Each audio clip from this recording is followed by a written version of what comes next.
Welcome back to Business of Drinks. I'm Scott Rosenbaum. And I'm Erica Duecy.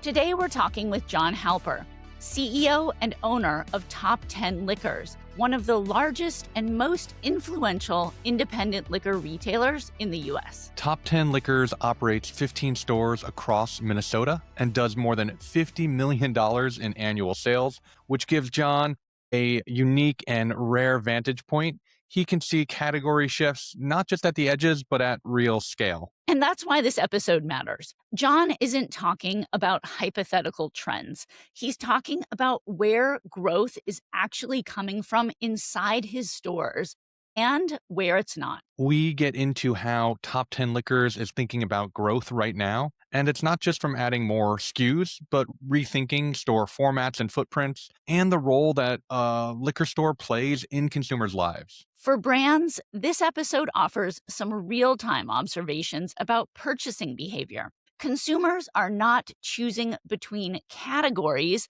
the way the industry still organizes them. They're choosing based on how they want to feel, how social the moment is, and how alcohol or not fits into that moment. That's right. Jon shares why growth today is coming less from traditional trading up behavior, as it were, and more from flexibility, adaptability across alcohol, non-alcoholic brands, THC adjacent products, right? And why retailers who really stay siloed in that previously traditional way of thinking are kind of falling behind. Definitely. And, for distributors, I think this offers a really candid look at how retail expectations are evolving. Jon explains why the future isn't just bigger stores with more inventory, but smarter assortments, smaller or reimagined footprints, and formats that can flex as consumer behavior continues to fragment and change. Jon also talks about how Top 10 Liquors is thinking about this next phase of its growth, including the idea of a singular adult beverage store, right? One umbrella that serves multiple mood states and occasions rather than forcing consumers to choose between kind of separate destinations. Yeah, and we also dig into consumer behavior more broadly, including Jon's view that the impact of GLP-1 drugs on drinking habits is being significantly underestimated. He doesn't see GLP-1s as a short-term blip. He sees them as a structural shift that's already changing drinking frequency, basket size, the buying intentions of consumers, especially among higher income and health conscious demographics. Yeah, and at the same time, Jon is optimistic about the future of alcohol. He sees it really as a cyclical category. We're in a slower phase right now, but it's one that will rally again. And he makes a compelling case that the brands, distributors, and retailers who adapt during this cycle, that they'll be the ones who are positioned to win when it turns. What I really enjoyed was how Jon shared his thoughts about leadership, what he reads, where he looks for market signals, and why he's skeptical of some trade narratives that don't line up with what he's seeing on the ground. If you're a brand trying to understand how to drive growth inside today's retail stores, or a distributor wanting to anticipate what's next, this episode offers a rare, unfiltered view from someone who's operating at real scale. Here's our conversation with Jon Halper of Top 10 Liquors. And now, a word from our sponsor. The best growth partners understand both sides of the equation, capital and commercialization. And that's exactly what makes Intercontinental Beverage Capital different. They combine serious financial strategy with hands-on operational expertise, helping beverage brands thrive in today's complex markets. One example we love, they worked with a fast-growing coconut water brand to reorganize its business model, map the resources needed to accelerate its trajectory, and secure critical operating capital.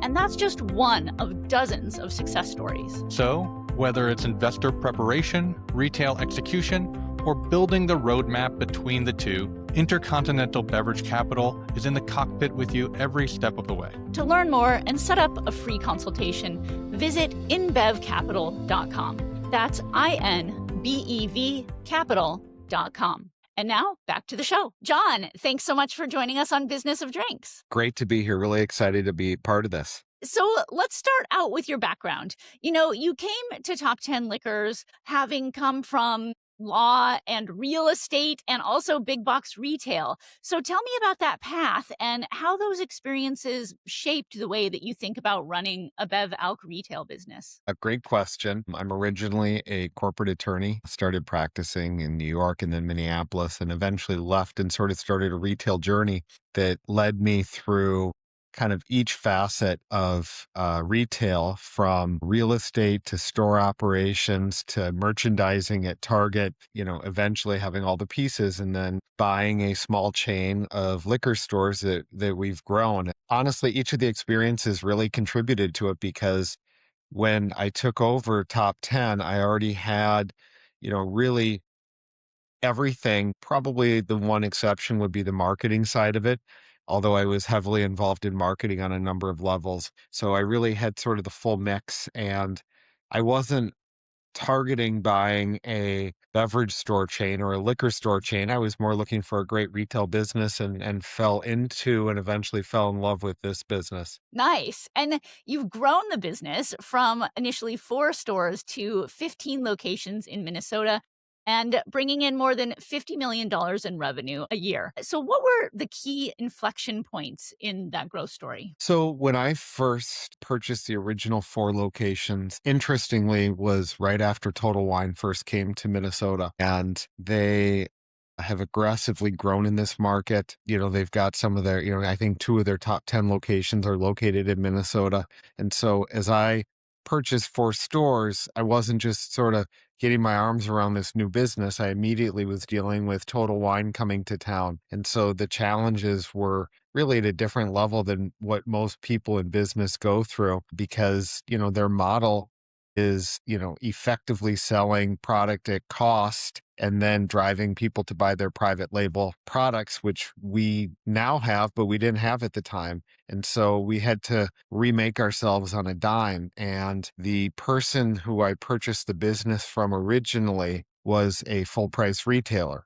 He didn't have a lot of competition. His stores were sort of outside of the core of the city. And so, he had a full markup business. So, I took over, and here you have Total Wine coming to town selling effectively at cost. And I buy this business that's based on full price retail. So we had to shift our model and become much more promotional. And within, I don't know, our first 18 months, we created, at the time it was called a rewards program. Eventually it was club. And I would say that was really initially the core to us being able to compete. We have competitive pricing for our club members. You have to join, you have to give us your email. But then through that, our members, which creates a higher level of attachment, want to shop our stores to get that benefit. And it's allowed us really to be able to be really competitive with everybody in the market. That's fascinating. What does the club model look like? So today, to join club, you have to give us your name and email address.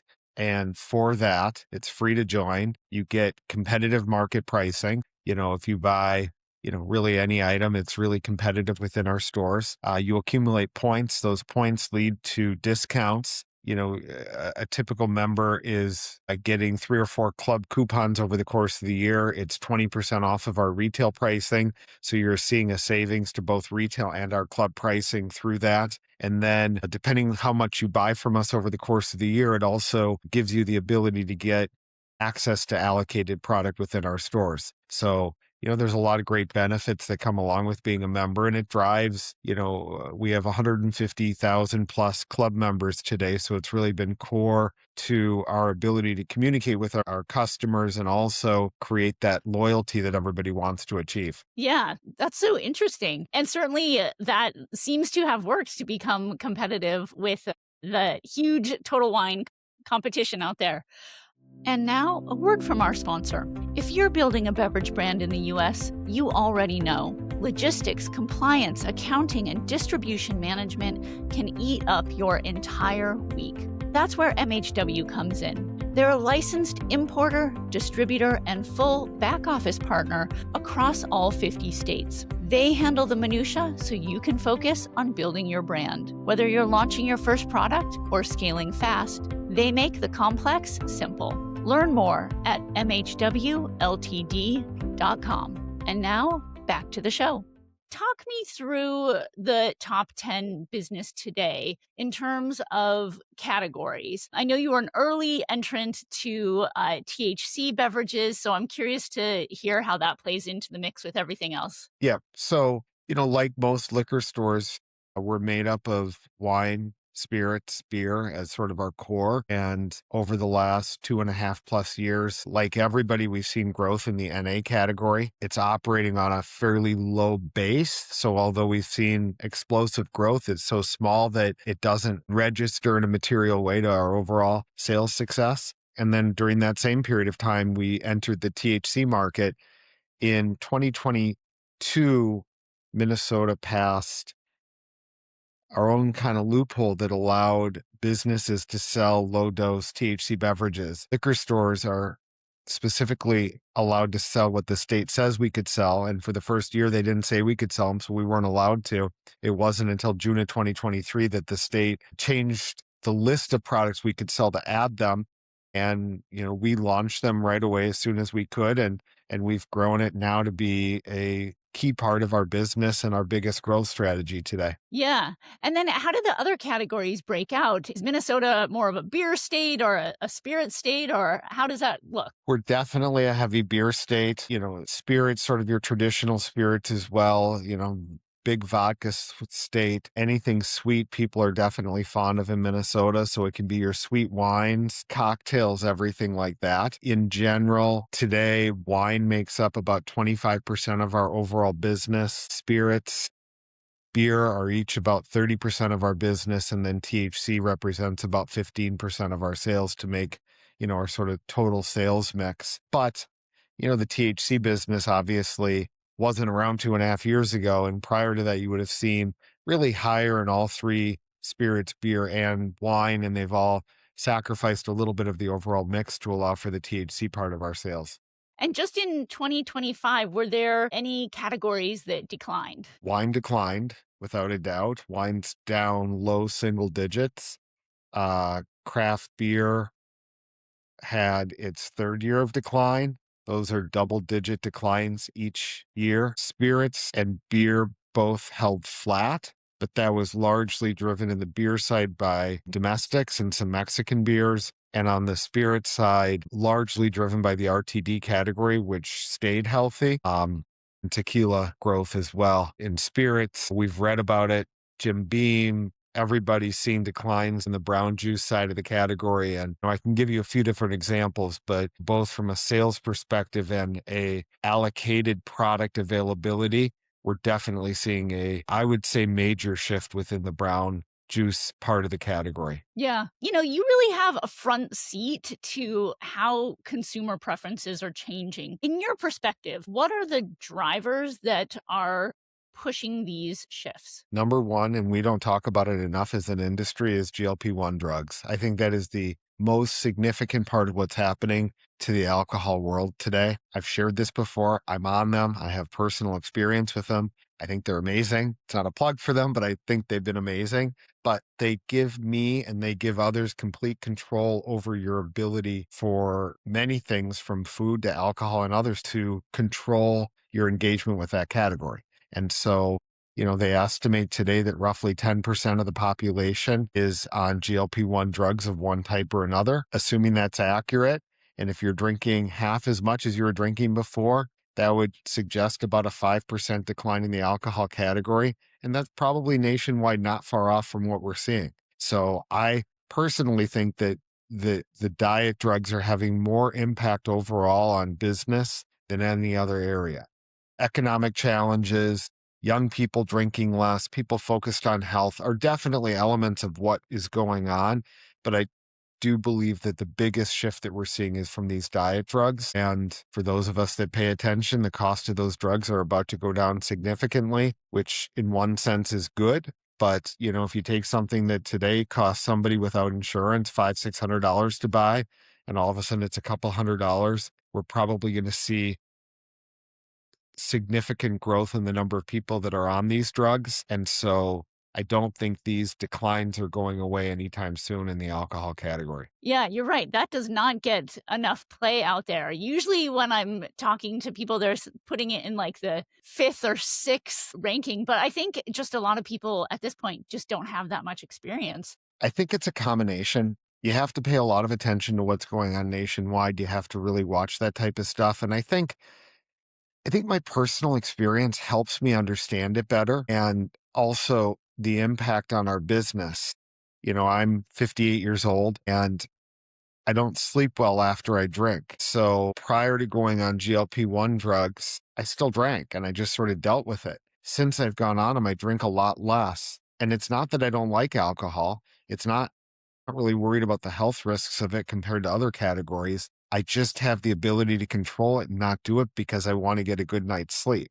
And it's different for everybody, but that's my experience. But I think it helps emphasize the impact of these drugs. We hear constantly young people are drinking less. I do think that's true. I don't think it's a non-factor, but we also have a location that is adjacent to University of Minnesota, 50,000 plus students, whatever. And that store last year had nearly 30% growth over the prior year. And it is our second highest volume store, and it's only been open for 3 years. What does that suggest to me? I think we're overstating the decline in young people's drinking habits. I think they're still drinking plenty. They may be drinking a little bit different. There may be some shifts there, but I think that people want to drink are still drinking. I think it's just a modest shift. Yeah.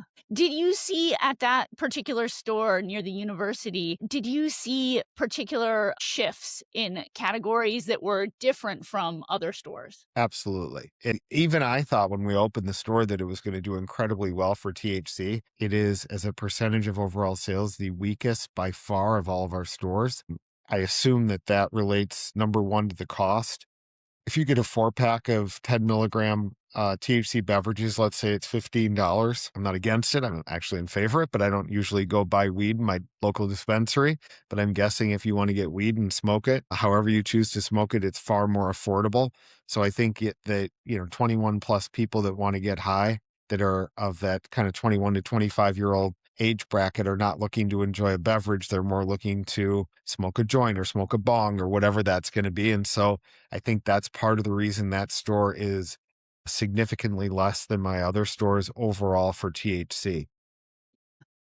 It's also, that store is very, very heavy into beer, which you would expect on a college campus or adjacent to a college campus, affordable spirits. Surprisingly, they sell tequila, including higher end tequilas, better than any of my stores. And the most surprising is, drinks like soju, sake, things like that do incredibly well in that location, far better than my other locations. And what I love about that store is, this may sound odd to most people outside of our industry, but we're educating and training young drinkers for the future of our category, and they're coming out of that location. And so, by building brands within that store, the brands that lean into it and really make an effort, from tastings and other things, promotions, have had tremendous success and will have long-term success. And so it is amazing and a lot of fun to watch that location and sort of the impact and giving us a view into the future. Exactly. I feel like that could totally be a leading indicator for trend organizations to say, like, okay, this is what's happening at like a particular university focused unit. This might portend like what is coming down the pike. And now a word from our sponsor.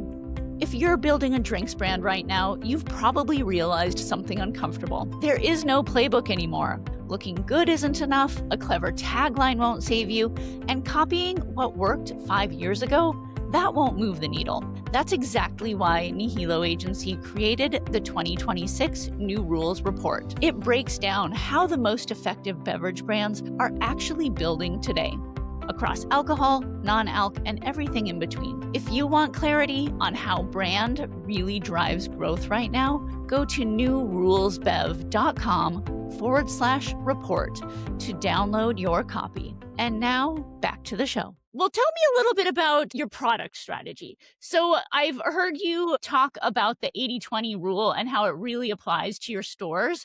So how is it that you decide which brands earn meaningful space and which ones don't? Great question. A little bit on the 80-20 because it is way more challenging today as we've seen these modest declines in alcohol, because like every retailer, from Target to Walmart to everybody, we watch our inventory and we want to invest our dollars where we get the best return for that investment. We want to turn our inventory. We want productive inventory. We have bank borrowings and we want to be efficient with those dollars and everything that goes along with it. And so the 80/20 rule does apply. 20% of our items drive a significant portion of our overall business. And so it's easy as a retailer to settle into, I'm going to focus on that. And we do focus on that. We focus on core sellers, key items for stacks and other things that we do within our store. But we also need to maintain for our customers the breadth of selection. You can't just carry 20% of the items and have success in a 10,000 foot plus liquor store. And so we have to carry the breadth of selection. And so that is a merchandising strategy and challenge we deal with on a regular basis, because you have items that you may only sell 10 of a year or 12 of a year. So you need a case a year, yet that's not a great turn goal for any item. And so that does create challenges. But so, number one is making sure that we're always in stock in the 20% of items that represent 80% of our sales and that they have great placement in our four walls is key, making easy access to the product people want. Number two, we have worked very hard to build our buyers select brands. We work hard to find them, bring them into Minnesota. Typically they're unique to us in the market. Everything that comes in, we would typically buy. And for example, within our wine category, our buyer select wines represent over 30% of our wine sales today. So we've heavily been able to grow that category. I'm not great at marketing. That'll probably come up through the call. But, one of the ideas that I did have, I'll take credit for this one, is a like-love strategy. If you like Whitehaven, you're going to love Horologist. And so Whitehaven, we may be $14.99. Horologist, we're $12.99. And we sample it heavily to get people to try it. And they really do love it because we're targeting products that have equal or better quality than the national brands, that are more affordable than the national brands. Building that buyer select category, private-ish label strategy has been crucial to our merchandising philosophy. And then, we've talked about it a little bit, is THC. We've grown THC to be roughly 15% of our sales over the last 2.5 years we've been in the category. Last year, we saw 27% growth year over year in the category. And this year, we're targeting over 30% growth again. But there's questions about the category going forward from, what's happening at the federal level and state level that relates to the category. But that has become crucial to us as our customer preferences and buying patterns have shifted. So as we sort of enter the new year, number one is focusing on key items, yet having that breadth of selection, continuing to emphasize and grow our buyer select. And then number three, we will heavily lean into the THC category and continue to dominate that category in Minnesota this year. Well, let's lean a little bit into marketing, because I think you're being Yes. very modest. I know that you were recently awarded MarketWatch's Best Marketing Award for 2025. So tell me about the breadth of the marketing program. What does it look like, and what is it that you're doing different than many other retailers? I think the number one thing that we've done historically within the marketing side of it is our club membership and really having a strong connection with our members. Over the last 12 plus years that I've owned the business, we have not heavily invested in brand building. And a lot of people are critical that we have not done more in that area.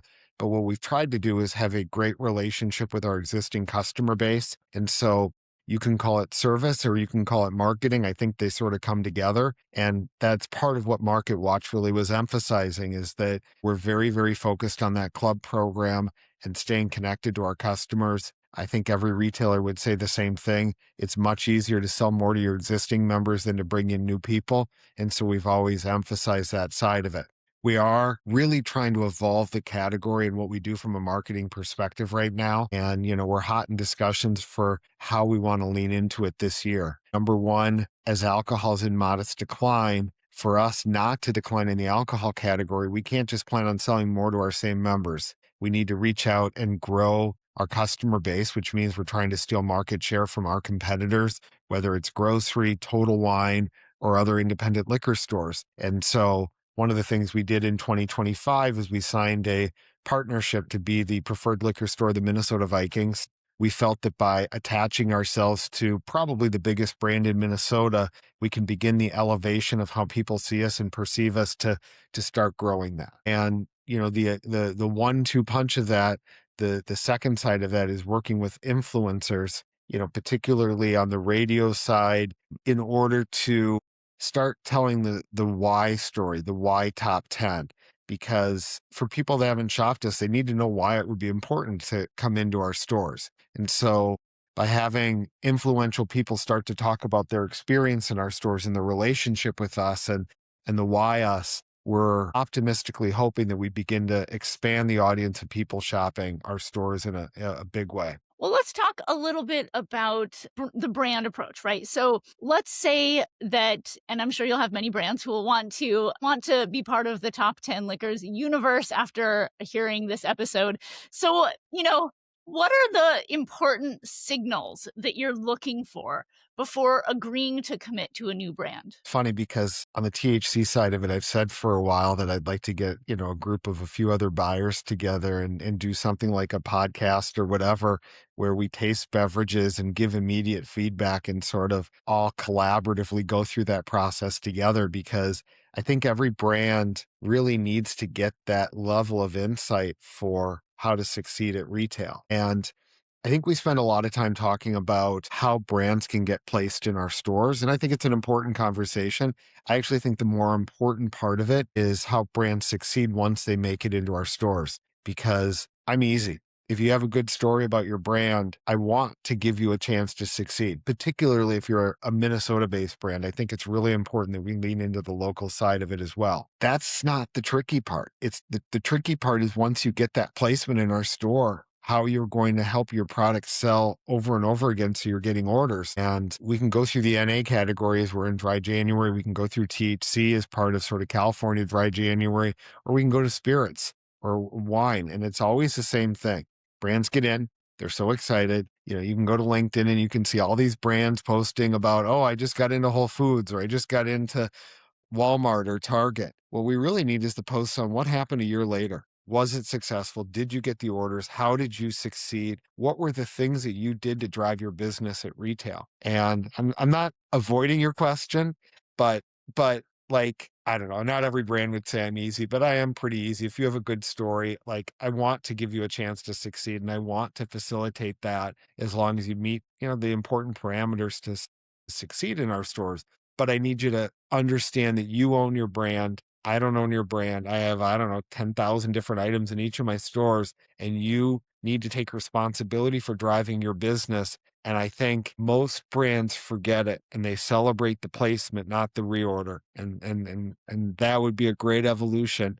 And the brands that succeed are the brands that say, getting placed was easy. Now I got to sell, and that's where I need to push up my sleeves and get to work. Yeah.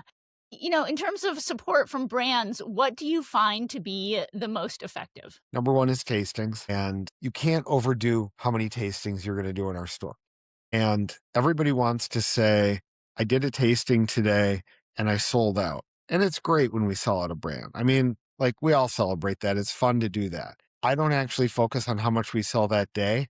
I focus on what happens over the next month or two with the brand, because not everybody buys it that day. Some people come back and buy it. So, the criteria about how you judge a tasting is a little bit trickier in our stores, but, tastings is really the first and foremost. Second, we do weekly promotions to our 150,000 club members, and we email them. We're constantly in communication with them, and being aligned with our ad strategy is really important for brands as well. Our loyal customers watch our emails on a weekly basis. They want to shop the things that we're promoting. They know that we're giving a better deal. And so not just tasting, but also having that alignment to be part of our ad strategy is very important. Historically, and still today, every brand wants floor placement, and they want stacks. They want cooler. They want all the important resources. They want to be next to the best product to help drive their business. And that is important. But, no different than taking ownership for your brand, you also have to understand, I can't have 600 floor stacks. We try and create a very clean, organized shopping experience. We try and limit how much product is on the floor. We want our customers to be able to navigate our aisles easily. And so you can't just rely on that floor placement and the stacks to be able to get there, which is why you really need to take advantage of the resources we have. THC is different than spirits, and spirits is different than wine. I think that the influencer side of spirits is still so important. When you get well known people that are attaching to these brands, they drive desire to buy these brands. And so on the spirit side, I think that remains crucial to the brand's success. Wine is different. It can be a little bit of Costco and it can be a little bit of Total Wine, but they both changed the market by developing this whole private label strategy. But part of what came along with that is that customers are much, much more open to trying different wines and the excitement, which is why the tasting side of that is so important. If you walk into a bar and you want to get a vodka drink, you're going to hear somebody wants, Tito's. They're going to name a brand. I almost never hear somebody go into a restaurant and say, give me a glass of Whitehaven. Give me a glass of La Marca. They may want Prosecco. They may want Sauv Blanc, but they'll say, give me Sauv Blanc. And I think that suggests the openness of customers to being more experimental and open to trying different things on the wine part of the category. And so those brands can't just rely on influencers and they can't just rely on their brand name. They have to work harder with tastings and things like that to be able to succeed. And the THC world is, I don't want to say it's the Wild West in terms of what we sell, because there's a lot of criticism. Everything we sell is regulated. Everything we sell is tested. Everything we sell is legally compliant. But it is the Wild West as far as people's brand loyalty. I will tell you today, and I might be the only one that says that, there is not a single THC brand that matters at all right now. And many of these brands think that they've achieved this national brand status. And some of our brands are national brands. Some of our brands are local brands. These brands are being created at retail and they can't just spend the ad dollars that they do in other categories. And, you get lots of brands that are trying to attach themselves to celebrity status. Those are not our strongest sellers. And so the whole THC world is very, very different than what happens, particularly on the spirits or beer side. It's not driven by these big, huge brands. It's driven by who is committed to retail, who is doing the tastings, who is doing the heavy lifting to succeed. And I think that a lot of brands fail to understand that. Over the last 6 months, we've brought in some of the biggest national brands that we didn't carry early on. And the brands that were our top brands on January 1, 2025, overall are still our top brands on January 1, 2026. So even though we brought in several big national brands, if we did that in a different world, they would have taken off immediately. And we're having to do a lot more heavy lifting to have those brands get traction because the average person coming into our store has no idea who these national brands are. And so they're not looking for it. They're looking for my staff to make recommendations. That's the other part of it we haven't talked about is the education side of it and the importance of our staff. But they're looking for a different way to buy into the category, which means the traditional big beverage way of going about it is not nearly as successful as it is in other areas. Let's talk a little bit more about the messaging points then. So, like, we have the tasting side, but then on the education and really the sort of messaging part of it, we have awards, we have scores, we have production stories, we have, aspirational brands. Like, what type of messaging are you seeing actually work? I think that certainly recognition of award-winning brands, high-rated brands is always impactful for customers. But I also think that today there's so many groups doing ratings. There's so many of the ratings that lack credibility and people have had bad experiences. And frankly, we as a retailer struggle to keep on top of all the signage and everything that goes along with all of these ratings. Most brands are not coming through the stores trying to get their brand ratings out there.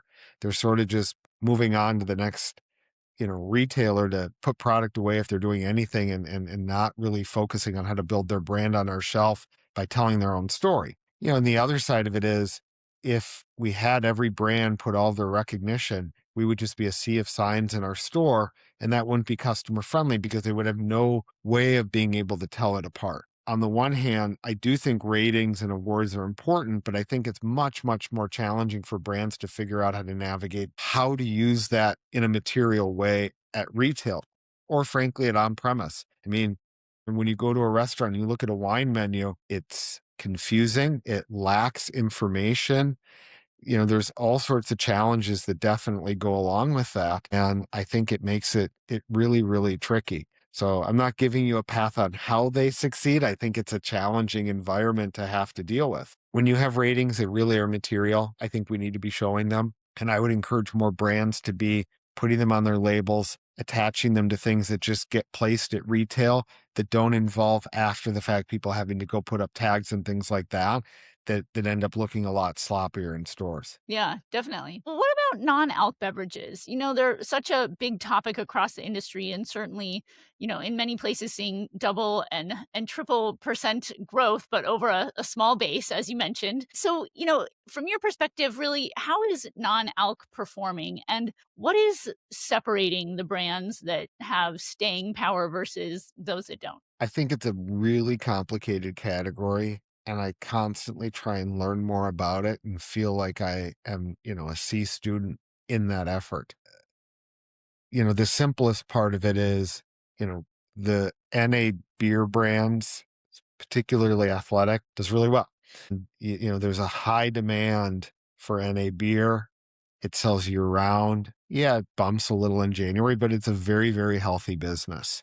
I think that there's a lot of NA wine out there, some very affordable, some not as affordable, that has a lot more traction. Wine is tricky because I don't know a single palate driven wine drinker that believes there's a single bottle of any wine that's worth drinking. And I think that if you talk to a lot of people that are wine makers, they're going to tell you that you can't take the alcohol out of wine and maintain the balance and everything that's necessary to have quality wine. So, when you make the decision to drink NA wine, you're really making the decision to drink a lesser quality beverage. And some people need to do it and some people want to do it and they should, but I think it's way, way more complicated. And it's exciting to hear about the growth of THC.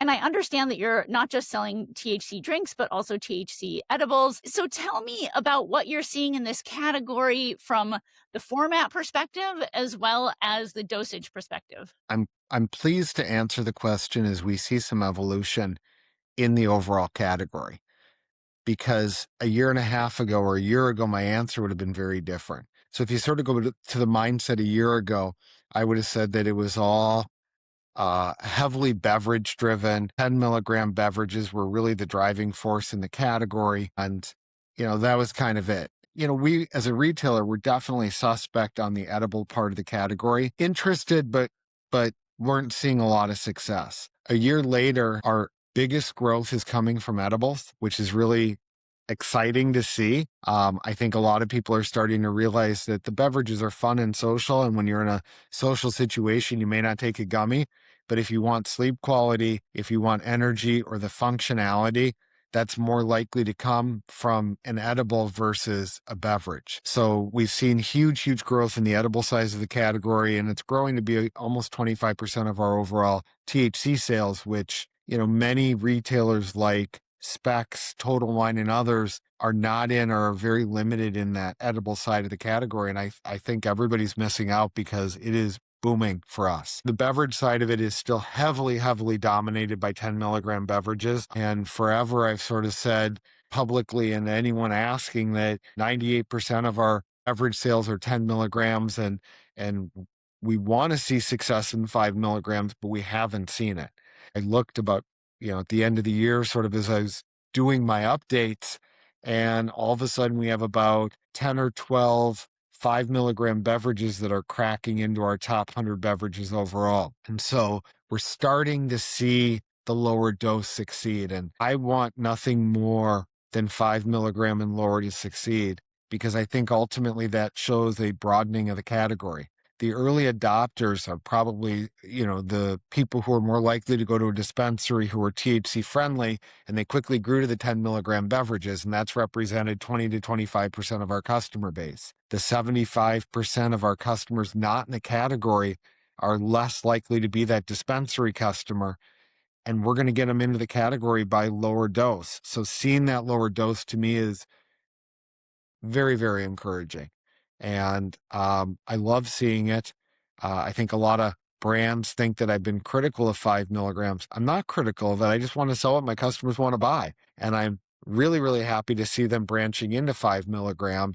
In fact, in the month of January, we are doing uh, I'm going to say free, it's really a penny to be legally compliant, but a free 4-pack 5 milligram giveaway in all of our stores for any club member, new or existing. And so we're really trying to work to expand the audience and people that are in the category wanting to try it. And we think that by making free a 4-pack of low dose beverages, and then we attach a video that you can go home and do a training course on THC as well, will help make people more comfortable about the category and maybe willing to put their toe in the water and try it out for the first time. Yeah, that's such an innovative program. I haven't heard of anyone else doing something similar to that. So, are there lessons in the education side for THC beverages that you have found to be particularly impactful for consumers? Like, what's working to help consumers understand more about how these products work? And like, I'm sure there's conversations about dosages that might be appropriate, etc. So what's working? Well, I mean, the first thing that we have to understand is that education takes a long time to get people up to speed and to really understand the category. And the breadth of questions and customer education and staff education that we need to do to meet that far exceeds our or anyone's ability. And we work constantly to do it. I think we have the best educated staff anywhere, and they still have a lot to learn because customers come in and one customer wants to understand the functionality and how you can have a better workout from taking a gummy. And we have to be able to speak to that. And the next person that comes in has never taken it, is terrified of it, maybe had a gummy in Las Vegas or California and had a bad experience. And so we need to hold their hands and get them to understand the very basic side of it, where to start and how to go about it. And so there's not a one size fits all education program that you can to meet the customer needs. And then, so then you start looking at low dose, it's all low dose, but higher low dose beverages. You look at edibles and functionality. You look at some of the cannabinoids and the things that they're trying to do with them and the impact on people and what it may mean. And then you sort of get the person who wants to sleep better, the person who wants to have more energy, the person who just wants to have that social experience. So education is really the way that we have to grow this category. And so we invest, every one of our staff members has had a training course. We're layering on incremental training on top of that, an opportunity for people to continue that development along the way. You go to a dispensary and, your staff member that's helping you, your bud tender, typically is pretty well educated. And we're selling as much as any dispensary or more at this point. And so our staff needs to be able to have that sophistication to be able to meet the needs of the people that are coming into our stores. Yeah, yeah. And just closing the loop on THC, regulation right now is a big unknown. Like, what is going to happen over the next year? So, from your perspective, what does a sustainable, responsible regulatory framework look like? I think there's a couple things that I would say to that. Just real quick for viewers, if they don't have all the history, in 2018, Congress passed the Farm Bill, and there was a loophole that effectively made the hemp-based THC category legal. And in 2025, at the end of the year, as part of the funding bill for the government, they snuck in language that gave the category 1 year before you have hemp prohibition coming, and that would be November of 2026. Then, incremental to that, President Trump issued an executive order directing the powers that be to reschedule cannabis. And all of it really plays together. So, the likeliest scenario, the best scenario would be for the federal government to come together and create a new hemp law allowing hemp. I personally think that there's flaws everywhere, but Minnesota's law is well vetted, works in our state, regulates, requires testing, everything. It's largely built on a 10 milligram cap and tested product. And so it works really, really well. And I think it's a model that many look at federally as sort of a potential way to go that way. What do I think is going to happen in the next year? Where do I think all of this is going to go?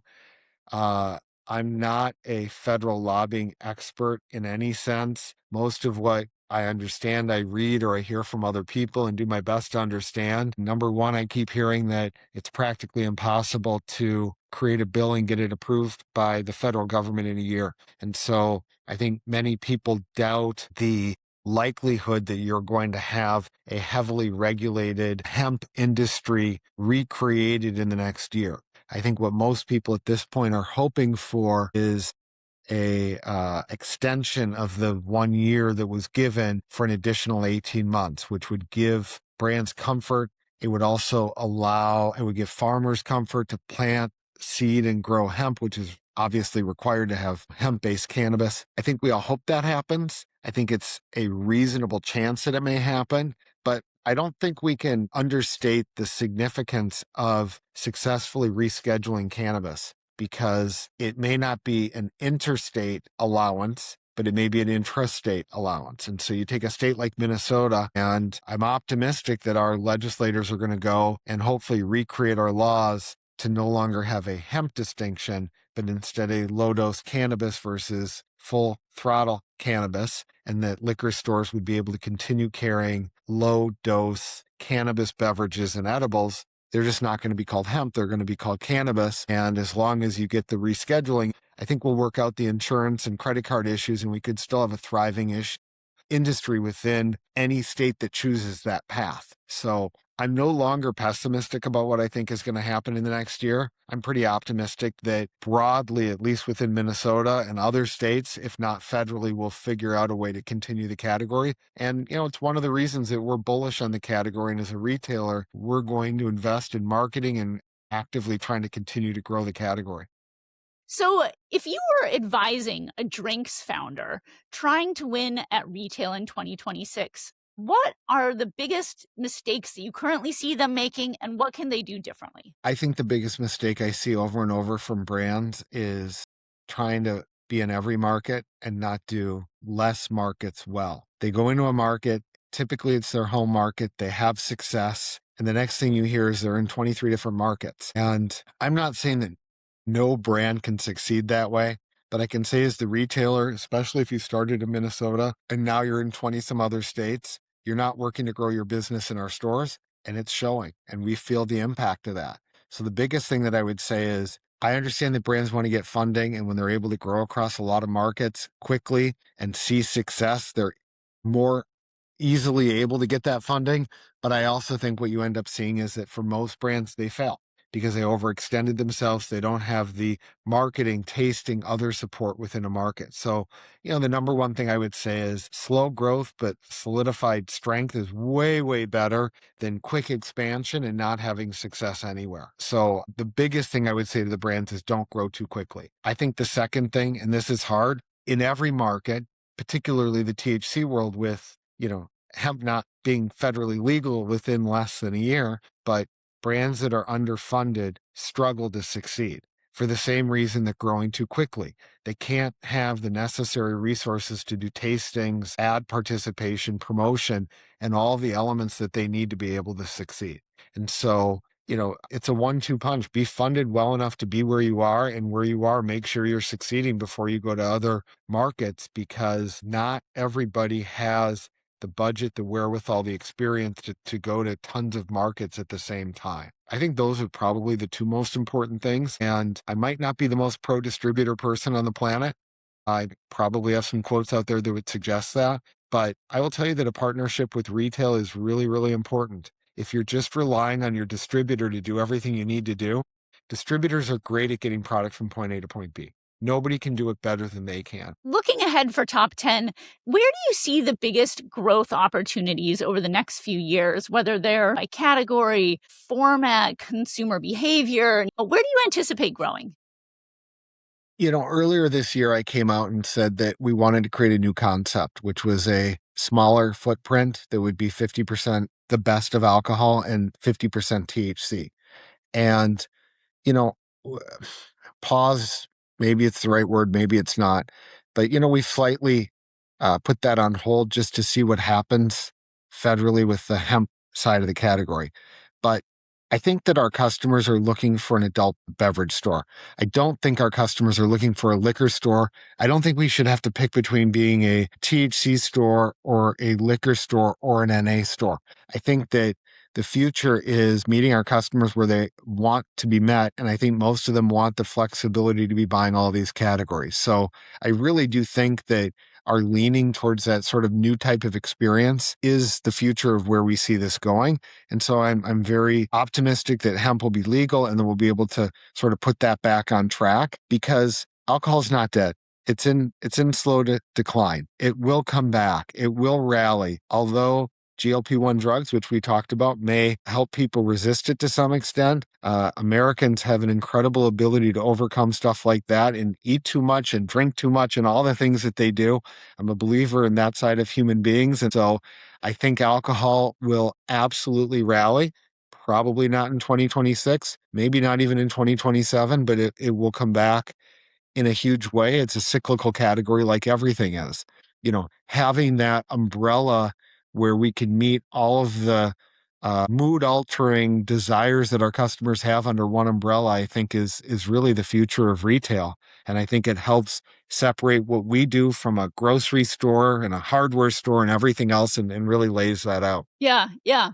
And a last question that we like to ask everyone is sort of our pay it forward, which is a drinks entrepreneur asks you for a recommendation for insight or inspiration. Really could be anything from an industry group, person to follow, what have you. Who or what would you recommend? The first thing is read. Never stop reading. If you look at most business leaders out there that are tremendously successful, they don't have one book or 5 books. They are constantly reading. And I think that's crucially important. I read a lot of business books. I may only get 2 or 3 things from them, but some of those things can be so impactful that it was worth that exercise. So, please read. It's also just good for your mind and it kind of creates your own individual situation, which I think is amazing as well. Honestly, before I sort of got into all this, I was never active on LinkedIn and I've become much more active. But if you have the ability to understand what's real versus not, I think it's a great way to connect with the industry and to learn a lot from people who are experts and learning to be experts within the field. We could probably have a whole session or 100 sessions on all the faults of something like LinkedIn, but at the same time, it allows an industry to connect. It allows experts to put information out there and not experts, and it allows people to look at a lot of different perspectives to learn and become educated. And I think that's really important. There's a lot of trade groups, and I'm not a huge trade group guy because I think they're biased and I think they're heavily influenced by the people that pay them. So I'm not a big trade industry person. I don't try and be a renegade or an individual in that sense, but I also want to know when I'm learning from other people, it's not because they're being paid to say what they're saying, but they're saying it out of passion, education, and interest. Yeah, definitely. Well, I think that's a great recommendation. And I, for one, will recommend your LinkedIn. So for whoever is not following you, I follow you as a way to understand what's happening in the Minnesota market, as well as trends that you're seeing. And I especially feel like we will be circling back on what is happening with the younger audiences right near the university, because that, like I said, I think is a leading indicator. So, Jon, this has been such a fascinating conversation. Thank you so much for making time and joining us on Business of Drinks. Thank you. Appreciate it. And look forward to connecting in the future. Thanks for joining us on Business of Drinks. Subscribe on YouTube at Business of Drinks Podcast. Follow us on Spotify or listen in on Apple or wherever you get your podcasts. Please tap the notification button so you'll be the first to know when a new episode drops. And help us spread the word. Click those star ratings, give us a review, and share episodes or clips on your socials. It really helps us reach new listeners. Finally, if there's something that you'd like us to cover on the podcast, tell us. We're at podcast@businessofdrinks.com or reach out via Instagram or LinkedIn. We love hearing from you and we respond to each and every message. Thanks and see you next time.